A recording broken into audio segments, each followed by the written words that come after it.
ሰላም ክብራንን ክብራትን እዚ ካብ ኦሜጋ ቲቪ ዝመሓላለፍ ፕሮግራም እዩ ለማዓንቲ ከምቲ ዝረኣይኹሞ መኒኦም ይበልፁ ዝበሃሉ ክልተ ቤተክርስትያን ዝብል ስም ዘለዎም ክልተ ነገራት ኣለው ከምቲ ትሪእዎም ዘለኹም እቲ ሓደ ህንፃ ቤተክርስትያን ኣሎ እቲ ካልኣይ ድማ ህንፃ እግዚኣብሔር ዝኾኑ ምእመናን ኣለው እሞ መኒኦም ይበልፁ ብዝብል ሒዝና ቀሪብና ኣለና እስካ መርሃ ግብረና መወዳእታ ሓቢርኩም ናፀንሑ ኢኹም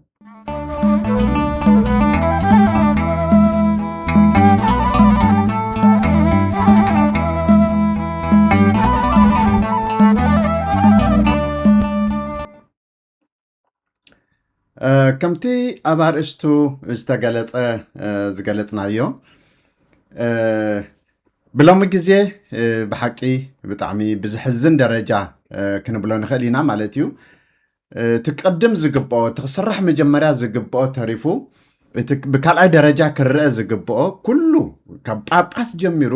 ብሃገረ ስብከት ደረጃ ይኹን ብወረዳ ቤተ ክህነት ይኹን ብኣጥቢያ ቤተ ክርስቲያን ይኹን ብግሊ ይኹን ብግሩፕ ይኹን ብማሕበር ይኹን ብገዳም ይኹን ብብዙሕ ቦታ ትንሪኦ እንተለና ህንፃ ቤተ እግዚኣብሔር ህንፃ ንሰርሕ ኣለና ሓግዙና ዝብል እዩ ንዓና እውን ከም ሚድያ መጠን ብዙሓት ሰባት ኣብዚ ቤተክርስትያን ንሰርሕ ኣለና ጀሚርና ሕፅረት ገንዘብ ኣጋጢሙና ሓጉዝና ተሓባብሩልና ዝብል መዓት እዩ እቲ ብጣዕሚ ዝገርም ነገር ህንፃ እግዚኣብሔር ዝኾነ ሰብ ወንጌል ስኢኑ ብመንፈሳዊ ጥምየት ይመውተሎ ሓጉዝና ዝብል ዋላ ሓደ እስካዕ ሕዚ ኣይተረኽበን ብስሩ ናይ ቤተክርስትያን ተልእኮ እንታይ እዩ እንታይ እዩ ተልእኮ ቤተክርስትያን እንታይ እዩ ተልእኮ ህንፃ ቤተክርስትያን ምስራሕ ድዩ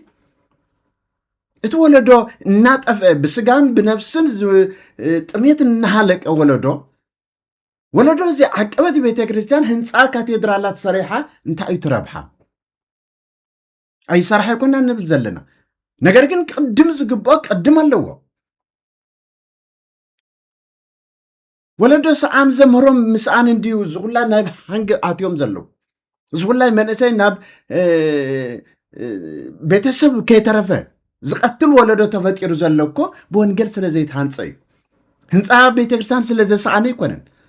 ህንፃ ቤተክርስትያን በቢ 10 ኪሎ ሜትር በቢ 5 ኪሎ ሜትር ህንፃ ኣሎ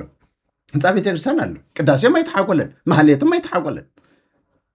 ነገር ግን ንትወለዶ ዝምጥን ትምህርቲ ስለዘይተዋሃበ ስለዘይወሃብ እውን ትወለዶ ናበይ ይኸደሎ ህንፃ ሒዝና ናበይና ክንኸይድ ኣብ ቀዳማይ ክፍለ ዘመን በመሰረቱ ህንፃ ብዘይ ህንፃ ክርስትና ኣሎ ህንፃ ቤተክርስትያን ከይሃለወ ቤተክርስትያን ነይራ ቤተክርስትያን ክባል እንተሎ ብሓድስ ኪዳን ልዕሊ 114 ግዜ ተጠቒሰሎ እቲ ቤተክርስትያን ዝብል ቃል ማለት ነው ኣብ ሓድስ ኪዳን ልዕሊ 114 ግዜ ተጠቒሰሎ ኩሉ ዘመልክቶ ንህንፃ ኣይኮነን ኣብ ሓድስ ኪዳን ንህንፃ ቤተክርስትያን ዘመልክት ሓንቲ ቃል ህንፃ ቤተክርስትያን ዝብል ቃል የለን ህንፃ ቤተክርስትያን ዝብል ወደ በዛሕቲ እኮ ሃንፃ ለቤተክርስትያን ዝብሎ ጎይታና መድሓኒና ኢየሱስ ክርስቶስ ንቅዱስ ጴጥሮስ ኣብዛ ኾሕ እዚኣ ቤተክርስትያን ካንፃ እየ ዝበለ እቲ ህንፃ ካቴድራል ኣይኮነን በክርስቶስ ዝኣምኑ ምእመናን ህንፃ ቤተክርስትያን እዮም ቤተክርስትያን ተባሂሎም ይፅውዑ ንሶም እዮም ኣብ ጴጥሮስ ትምህርተ ጴጥሮስ ክህነፁ ከም ዝህነፁ ጎይታና መድሓኒና ኢየሱስ ክርስቶስ ዝተዛረቦ ንግራ ለቤተ ክርስቲያን ተሰሚዕካ መኸሮን ዝተጋገየ ሓውካ ተሰሚዕካ ፅቡቅ ተዘይሰሚዕካ ሽማግለ ወሲኻ ምከሮ ተዘኣብይካ ድማ ንቤተ ክርስቲያን ንግራ ለቤተ ክርስቲያን ዝበሎ ከይድኻ ነታ ህንፃ ቤተ ክርስቲያን ነመኺረዮ እምቢልኒ ሰብ ወሲኻ እውን መኺረዮ እምቢልኒ ዮ በቃ ነግረክ ኣለኹ ንዓኺ ማለት ኣይኮነን ነቶም ቤተ ክርስቲያን ንግራ ለቤተ ክርስቲያን ዝበሎ ንቤተ ክርስቲያን ነቶም ዝምልከቶም መራሕቲ ቤተ ክርስቲያን ማለት እዩ ስለዚ ናይ ቆሮንቶስ ቤተ ክርስቲያን ክበሃል እንተሎ ኣብ ቆሮንቶስ ዝተሃንፀ ካቴድራል ማለት ኣይኮነን ናይ ኤፌሶን ቤተ ክርስቲያን ክበሃል እንተሎ ኤፌሶን ውሽጢ ዘለው ማሕበረ ምእመናን እዩ ናይ ገላትያ ቤተ ክርስቲያን ክበሃል እንተሎ ኣብ ገላትያ ውሽጢ ዝተቋቋሙ ማሕበረ ምእመናን እዩ እዚ እቲ ቁፅሪ ሓደ ቤተ ክርስቲያን ዝበሃል ማሕበረ ምእመናን እዩ ስለዚ ቁፅሪ ሓደ ክርስቶስ ዝመስረቶ ሃዋርያት ዘስፋሕፍዎ ሰማዕትነት ዝተቐበሉሉ ቤተ ክርስቲያን ዝዝክሮ ስኢኑ ወለዶ ቤተ ወለዶ ህዝበ ክርስቲያን ዝዝክሮ ስኢኑ ኣብ ህንፃ ካቴድራል ግን ኩሉ ተሰማርዩ እስከ 4ይ ክፍለ ዘመን እኮ ማሕበረ ምእመናን ዘምልኽሉ ቤተክርስትያን ኣይነበሮም ኣብ ካታኮምብ ግበበ ምድር ማለት ኣብ መሬት ውሽጢ ኩዒቶም ኣብኡ ጉድጓድ ንጉድጓድ እዮም ዘምልኹ ነይሮም ህንፃ ኣይነበሮም ከምዚ ንሕና ንሪኦ ዘለና ን300 ዓመት ዝኣክል ህንፃ ኣይነበሮም ክርስትና ግን ጠንካራ ክርስትና ነይሩ ስለዚ ብዘይ ህንፃ ክርስትና ምቕፃል ይከኣል እዩ ማለት እዩ ዘመን ኣፀባ እንተኮይኑ ምቕፃል ይከኣል እዩ ብዘይ ክርስቲያን ግን ህንፃ ቤተክርስትያን ዋላ ሓንቲ ትርጉም የብሉን ንኣብነት ክነግረኩም ኣብዚ ኣብ ኣውስትራልያ ዘለኹሉ ኣነ ዝኾነ መፅናዕቲ ገይረ ምዞም ሳልቬሽን ኣርሚ ዝበሃሉ ኣገልግሎት ዘህብ ቤተክርስትያን ንሳቶም እዮም ዝርከብዎ ስለዚ ምስኣቶም ከይደ ሓቲተ 112 ህንፃ ኣብያተ ክርስቲያናት ምንም ዓይነት መንፈሳዊ ኣገልግሎት ዘይወሃበሎም ኣሎ 112 ህንፃ ኣብያተ ክርስቲያናት ምንም ዓይነት መንፈሳዊ ኣገልግሎት ኣይወሃብን ኣብ ኣውስትራልያ ንምንታይ እቲ ወለዶ ከምልኽ ዝኽእል ክፅልይ ዝኽእል ወለዶ ስለ ዘይተምሃረ እቶም ካቴድራላት ግን ሓደ መዓልቲ ስለ ንፎቶታት እውን ብቪድዮ ቀሪፀ ከምፀልኩም የከድ እንታይ ዓይነት ዝመስሉ ካቴድራላት ምንም ዓይነት መንፈሳዊ ኣገልግሎት የብሎም ኣባና እውን ድሕሪ 34 ዓመት እዚ እዩ ክፍጠር ዝኽእል ሕዚ ካብ ሃይማኖት ዘርሕቕ ወለዶ መዓት እዩ ካብ ቤተክርስትያን ዘርሕቕ ወለዶ መዓት እዩ ንሕና ግን ነቲ ወለዶ ክንዲ ምእካብ ነቲ ዝጠፍእ ዘሎ ወለዶ ሰዓር ወንጌል ናብ ብዙሕ ወንጀል ዝኣቱ ዘሎ ወለዶ ናብ ብዙሕ ድራግ ዝኣቱ ዘሎ ወለዶ ናብ ብዙሕ ሓጢኣት ዝኣቱ ዘሎ ወለዶ ንሱ ክንዲ ምእካብ ገንዘብ ኣብ ምእካብ እንደገና ቤተክርስትያን ኣብ ምስራሕ እዚ ኢና ነትኩር ዘለና ንምንታይ መስለኩም ሰባት ንወለዶ ምእካብ ገዲፎም ህንፃ ቤተክርስትያን ኣትኺሮም ኣብ ህንፃ ቤተክርስትያን ኣድሂቦም ዝሰርሑ ዘለዉ ንምንታይ መስለኩም ንቤተክርስትያን ዝተለየ ንህንፃ ቤተክርስትያን ዝተፈለየ ፍቕሪ ስለ ዘለዎም ድዩ ኣይኮነን ምስጢሩ ብቤተክርስትያን ስም ቢዝነስ ስለ ዝስራሕ እዩ ካብ ላዕሊ እስካብ ታሕቲ ዋላ ሰበካ ጉባኤ የበልዎም ህንፃ ኮሚቴ የበልዎም ገለ ኮሚቴ የበልዎም ኣብ ህንፃ ጥራሕ ኣድሂቦም ዝጓየዩ ዘለው በት ህንፃ ስም ዝበልዕዎ ገንዘብ ስለ ዘሎ እዩ ንፈልጦ ኢና ውሽጡ ብደንቢ ንፈልጦ ኢና ኣብ ኣዲስ ኣበባ ኣስኮ ገብርኤል ዝበሃል ትፈልጥዎ እንተሃለኹም ኣብ ኣዲስ ኣበባ ትነብሩ ኣስኮ ገብርኤል ቀድሚ ምውድእ እዩ ሕድሳት ተገይሩሉ ብፅዋ ቅዱስ ኣቡነ ጳውሎስ ንዓመቱ ኮይዶምስ ሕድሳት ተገይሩሉ ትቤተ ቀድሚ ምውድኡ ማለት እዩ ግናት ብዙሕ ዓመት እዩ ተቐሚጡ ካብኡ ብጣዕሚ ገሪምን ብሂወተይሲ ህንፃ ቤተክርስትያን ከይተወድአ ሕድሳት ዝተገበረሉ ቤተክርስትያን ሎሚ ርአየ ኢሎም ብፅዋ ቅዱስ ኣቡነ ጳውሎስ ተዛሪቦ ምክንያቱ ከይውዳእ ኮነ ተባሂሉ ክድንጉይ ተገይሩ ማለት እዩ ህንፃ ቤተክርስትያን ብሓደ ግዜ ክውዳእ ኣይፍቀድን ዝተወሰኑ ሃፋትም ንሕና ክንውድኦ ኢና እንተኢሎም ኣይፈቅዱሎም ሰበካ ጉባኤ ህንፃ ኮሚቴ ኣይፈቅዱሎም ንምንታይ ምክንያቱ ብሓደ ግዜ እንዳሕል ተወዲኡ ሰባት እንዳሕል ብሓደ ግዜ ወዲኦሞ ንሳቶም ካበይ ክረኽቡ ገንዘብ በቃ ሕዚ ሓደ መሰረት ይግበር እሞ ብድሕሪኡ ንባዕሎም ኣታዊ ታክሲ ይገዝእ ሆቴል ዝኸፍት እንደገና ሓደ ዙር ይግበር ሓደ ብሎኬት ሓደ ዙር ይገብሩ እንደገና ከምኡ እናበሉ ክንደይ በቤተክርስትያን ስም ዝሃፍተሙ ብዙሓት እዩ ሰዓሊተ ምሕረት ዝበሃል ኣብ ኣዲስ ኣበባ እውን ትፈልጥዎ እንተኮይንኩም ኣብኡ ብዙሕ ዓመት ስለ ተቐመጥኩ ኣብኡ ብዙሕ ታሪክ ኣለኒ እንደ ሰዓሊተ ምሕረት በቁም ያስቀርህ ዝበሃል እርግማን ነይሩ እንደ ሰዓሊተ ምሕረት በቁም ያስቀርህ ማለት ከም ሰዓሊተ ምሕረት ቤተክርስትያን ብደውኻ ትረፍ ማለት እዩ በቃ ዝርገም ሰብሲ ብኸምኡ መርገሚ ኮይኑ ማለት መርገሚ ምስላ ኮይኑ ምክንያቱ ንሱ እውን ብዙሕ ዓመት ይወሲዱ ኣብ ዝተወሰነ ዓመት ክውዳእ ከምቲ ኣታዊ እንተኮይኑ ኣብ ዝተወሰነ ዓመት ክውዳእ እናተገቦ ሰበካ ጉባኤ ይምራፅ እሱ ናይ ባዕሉ ቦጭ ሒዙ ይኸይድ ካልእ ሰበካ ጉባኤ ይመፅእ ንሱ እንደገና ሒዙ ይኸይድ እቶም ናይ ቀደም ታሪክ ስለ ዝፈልጥ ከምኡ እናተባሃለ ብዙሕ ዓመታት ወሲዱ ማለት እዩ ስለዚ ነዞም ህንፃ ቤተክርስትያን ዝጓየዩ ዘለው ምእቲ ብምእቲ ኣይበልኩን ሓደ ብጣዕሚ ውሑዳት ዝኾኑ ስኢሎም ካብ ቅንዓት ካብ ህንቀተ ልቦም ተላዒሎም ቤተክርስትያን ክስራሕ ዝደልዩ ኣለው እዩ ብጣዕሚ ውሑዳት ዝኾኑ እቶም ብዙሓት ግና ታርጌት ኣለዎም ቤተክርስትያን እኮ እንዲያውም ዘፍርሱ እንኮን ኣለዉ ቤተክርስትያን ኣፍሪሶም ምንም ኣይኮነ እቲ ቤተክርስትያን በቃ ፀውዩ ዶ ገለደ ይብሉ እሞ ይፍረስ ይባሃል ሞ ኣፍሪሶም ካልእ ካቴድራል ንምስራሕ ምክንያቱ በቲ ካቴድራል ስም ብዙሕ ገንዘብ ሓደ ምእመናን ካኒ ዓሻታት ምእመናን በቃ በዚ ጽድቂ ዝረኽቡ ዝመስሎም እንታይ እዮም ዝገብሩ ገንዘብ ይሁማ ቲኬት ንህበኩም አይ ንሱ ይፈልጦ እንዲሁ በቃ ስሞም ክግለጽ ዘይደለዩ ክንዘሽሕ ሂቦም ይበሃል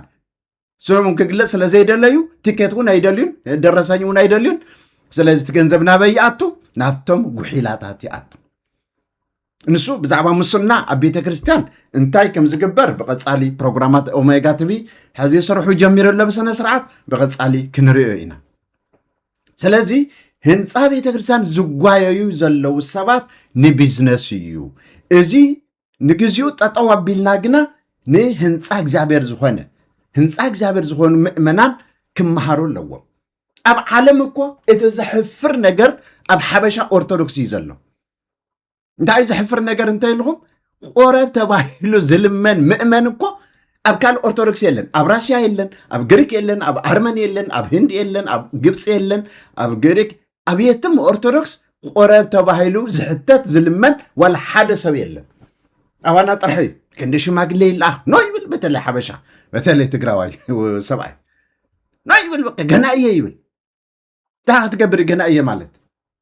ቆረብ ተባሂልካ ገና እየ ማለት እኮ ገና ከመንዝር እየ ገና ሓጢኣት ክሰርሕ እየ ማለት እዩ ትርጉሙ ምናልባት እውን ደሞ እታ ሰበይተይ እውን ክፈትሓ እኽእል እየ ማለት እዩ ትርጉሙ ካልእ ኣይኮነን ገና እየ ዝበሃለሉ ምክንያት ካልእ የለን ስለዚ እዚ ዝመስል ምእመን ሒዝካ ዘይተሃንፀ ምእመን ሒዝካ ህንፃ ቤተ ክርስቲያን ምስራሕ ካቴድራል ምስራሕ እንታይ ይበሃል ምእመናን እዚ ክትፈልጡ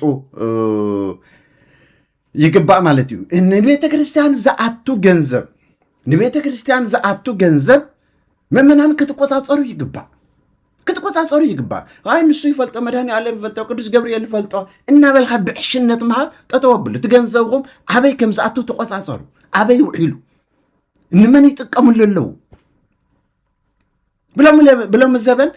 ወለዶ ከምቲ ሓንተ ዝበልክዎ ብመንፈሳዊ ብነብሱ ጠሚዩ ብስግኡን ጠሚዩ እናሃለወ ዝብላዕ ስኢኑ ብጭንቀት ናብ ባሕሪ እናጠለቐ እናሃለወ ሓደ ኣቦታት ካብ ዓቕን ንላዕሊ ደሞዝ ከም ዝቕበሉ ዝሓለፈ ሰሙናት ክንደይ ርኢና ሓደ ኣቦ 180,000 ብወርሒ እንዳም ካብ ውሽጢ ዝረኸብናዮ እዚ ናይ መንበረ ሰላማ 70,000 ከይተወሰኸ እዩ 70,000 ናይ መንበረ ሰላማ ብወርሒ ስለ ዘሎ ጳጳሳት ደሞዝ ንሱ ተወሲኹ 250,000 ይኸውን ኣሎ ማለት እዩ ሓደ ሰብ ልብ በል ክንደይ ጥሙይ ግን ኣሎ ብትግራይ ክንደይ ጾም ዝሓድር ግን ኣሎ ብትግራይ ክንደይ እንጀራ ዝሓረሞ ግን ኣሎ ብትግራይ ብጥሜት ዝሞተላ ትግራይ እናሃለወት እዚ ዓይነት አንባላንስ ዝኾነ